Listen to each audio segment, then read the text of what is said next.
मरने से पहले एक व्यक्ति ने अपने बेटे को चांदी के सिक्कों से भरा एक थैला दिया और बोला, बेटा जब भी ये सिक्के खत्म होने लगे बस ये 4 शब्दों की विशेष प्रार्थना दोहरा देना, थैला फिर से भर जाएगा।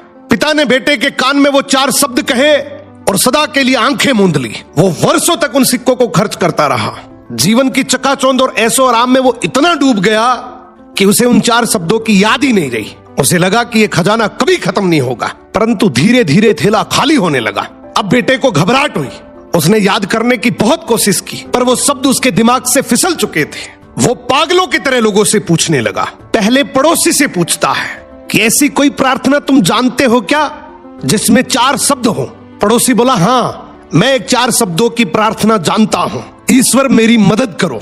उसने वो शब्द कई बार दोहराए, लेकिन चांदी के सिक्के नहीं बढ़े तो वो बहुत दुखी हुआ। फिर एक धर्मगुरु से मिला। उसने बताया कि ईश्वर तुम महान हो, मगर इसके दोहराने से भी थैला नहीं भरा।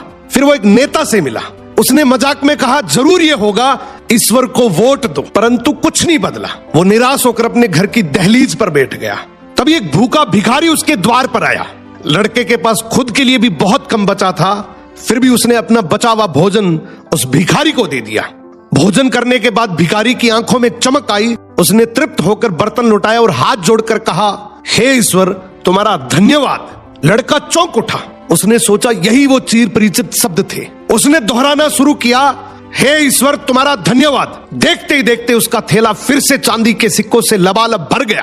तब उसे समझ आया, जब उसने किसी की मदद की तभी वो प्रार्थना उसे याद आई।